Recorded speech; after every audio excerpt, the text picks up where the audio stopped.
after many questions, I've been asked to do these undisguised now, so I don't give a shit. So it's undisguised. Subscribe to this YouTube channel and stuff. I hope you can fucking understand them now because people are moaning. Hello again. My name is Will the Werewolf, and I am speaking to you on this cold, freezing December day about my kind of philosophy on life, how you humans are fucked up, and in your beliefs, and how fucking much nonsense it is. These are a number of separate little interviews that Louis didn't want me to do about my philosophy. He didn't really fancy me doing these, but I think a real werewolf, a real monster, needs to tell you why you're a bunch of nuggets. You're just a waste of space. You're a plague, and you have to go. You sit there and you talk about your bloody morals and, your laws and rules and your humanitarian bollocks, and it just really pisses me off because you've just been murderers and killers and horrific things all your entire lives. So this is number 4, I think, in these philosophical ones. So I've been told that, so you can ignore it if you want it. If you like it on the video, please. If you are on the YouTube channel, please subscribe to us. That would do us a favour. We also want this information out there. As I say, I've done this at massive risk to myself. I am not sure that I will see out the next few weeks, to be honest. I am having to get out of this country fairly rapidly, and I'm going to try and get away for a bit. Hopefully back on the 16th of January, Louis booked a studio and 3 well-known skeptics to watch me transform, as well as a studio audience. So he's going to feed me at the same time, which is fantastic. I know, I'm only joking. Yeah, so this is number 4 in those philosophy things. It's called Why I Really, Really, Really, Really Hate You Fucking Humans. And it's about the time that you started farming. I mean, up to now you'd been just hunter gatherers, and it was fine-ish because there wasn't many of you. But once you started farming, oh, for fuck's sake. Anyway, I'm going to get on with it. So now, you only got worse when you became farmers. Up to now, you'd bimbled around the countryside, hunting and gathering and staying in small tribes. At this point, this way of collecting food and living was enough to support your needs. About 10,000 years ago, they think, although that seems to be changing with different ideas, you took a significant step backwards and started to manipulate the lives of animals and plants to suit your own needs. You went from happy hunters to miserable busy farmers, and really there is little evidence as to why. It is all thought to have started in the southeast of Turkey. The first things thought to be domesticated by man were wheat and goats. Between 10,000 years BC and 3.5 thousand years BC, most of the plants and animals that we see domesticated in our modern farms became domesticated. This was a very large development in a very short amount of time. Here I note a very frightening statistic. 90% of the calories we consume in our modern times are from a handful of plant species domesticated back then: rice, maize, wheat, millet, potatoes, and barley. No newly significant calorie-providing species have been added to our domesticated lists since then. As with what we call scientific memes, farming started all around the world at a similar time, and it soon became the way that most populations fed and clothed themselves around the world. It really was fast and all-encompassing revolution. In some places on the globe, the farming revolution could not go ahead for a couple of reasons. One was that the area wasn't able to be farmed due to climatic or geographic restrictions. Another reason was that humans could not domesticate the plants and animals of that place. Some plants and some animals are just not able to transition to a life of being herded or planted in strict concordance with the subjugation of humans. Many think that this agricultural revolution was a huge step forward, fueled by the Homo sapiens intellect. People could now control nature instead of living in coexistence with it. The majority of people think that farming was a great step, that it made life easier, that it made less stress or meant less stress and more free time and shite like that. It actually produced the opposite outcome. You got dirtier and more diseased. You stayed in one spot in your own filth, just like modern day gypsies. Hunter-gatherers moved on from the sites that they dirtied. They moved away from their filth. Farmers wallowed in their filth. You got hungrier and gained a greater risk of starvation from farming. Issues arose that if your single crop or small variety of crops failed, that you had no food. You could not replace them with other things because you could not get them from anywhere. You also got much unhealthier due to the lack of variety in your diet. The variety of food sources of a hunter-gatherer's diet gave them a much better spread of nutritional factors. Basically, the monkey went from a much healthier lifestyle and got put into something that in fact was much unhealthier for them. You were fucking tricked into believing it was better for you in lots of ways. What was it made you do it then? Well, you were outclassed mentally by plants. That's how intelligent you really are, you dumb fucks. You were outwitted by wheat. A grass plant domesticated you. This wheat plant, a shitty little weed species grain that you find really hard to digest even after cooking, in a very short amount of time got you to look after it. You now grow it in huge concentrations all across the world. You protect it from disease by producing toxic chemicals to pour on it. You collect shit from the floor to feed it. You actually take the shit of other creatures from the floor and give it to this organism to help it grow.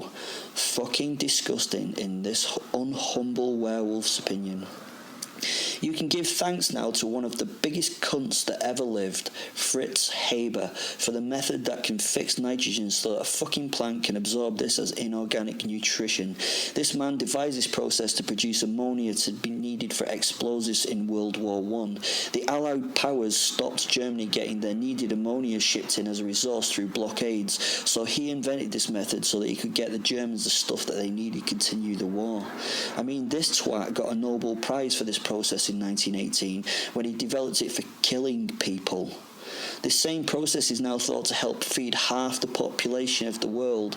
If it were not for this inorganic method of producing fixed nitrogen, the crops we require to feed us would not be anywhere near enough to cover the calories needed. This cunt was also the father of chemical warfare. He was the man who weaponized chlorine gas to clear out Allied trenches. He was personally there at the Second Battle of Ypres, I think that's how you say it, as they released the gas towards the Allied lines. They waited for the wind to blow in the right direction, then he was happy to see the clouds of chlorine waft across the battlefield. Once it had reached the trenches, it was drawn into the lungs where it burned, damaged the mucous membranes, causing the lungs to flood with fluid. So the poor bastards who breathed it drowned on their own body fluids. It also burnt the eyes and killed or wounded in the most horrible of ways. He was a nice guy, huh? He, as an added bonus, famously did the maths that worked out that a long-term exposure to a small amount of the poison gas would be as effective in killing large numbers of soldiers as would a large concentration over a short period of time. Ironically, he was a Polish Jew, which meant this Germany-loving man who killed for his country, produced illegal gas weapons that had horrendous effects on people, had to flee from the fatherland eventually, as he was now a hated part of the community. If he had not have left, he would have been killed for his religious beliefs. This proper dickhead who these fucking plants are willing to use to survive and prosper. You weed and water these self-interested bastards, stripping the land of any plant or animal that can compete with them for resources. You have changed the whole courses of rivers to serve them water. The consequence is that wheat has become exceptionally successful. That is, if we think of a species' success being related to sheer numbers of that organism alive at one time. As a result of wonderful agriculture, you have the maladies that this lifestyle incurs, as you are not evolved to be a farmer. You're not evolved to carry buckets of water or to take rocks out of the ground. Your anatomy is not suitable for ploughing or building fences. Due to agriculture, your backs are wrecked and you suffer from the tasks that you have to undertake. Your body is not really meant to be doing hour after hour of lifting, carrying, bending backs and back-breaking work. So why did you decide to give up your time, rich hunter-gatherer lifestyle, in order to become stressed out farmers with no time and bad backs? Well, it meant you could grow your population massively. A similar sized piece of land could give you so much more return from agriculture than it would from foraging. So farmers could produce more children. That's why agriculture worked so well as your population exploded. We saw the world's population of Homo sapiens increase exponentially as a result of farming. The human plague began. A much more unhappy human was produced, but agriculture allowed many of them. Often these farmers suffered from hunger and paucity of life, but they could be loads more of you miserable bastards. That's when you started to really wreck stuff around you. The environment was really fucked at this point, never mind global tipping points that are pointed at in the 21st century. It was at this point that we saw the world get shafted by a human disease. You grew in numbers and you raped the earth, putting your plant masters wherever they would grow. You destroyed biomes and habitats, replacing them with monocultures of your crops. You burnt the natural vegetation. The ashes were then ploughed into the soil. This would be an initial fertilizer for your lords and masters, but you would need to find fresh ground, as the minerals of the soil would be soon used and the dust would become sterile.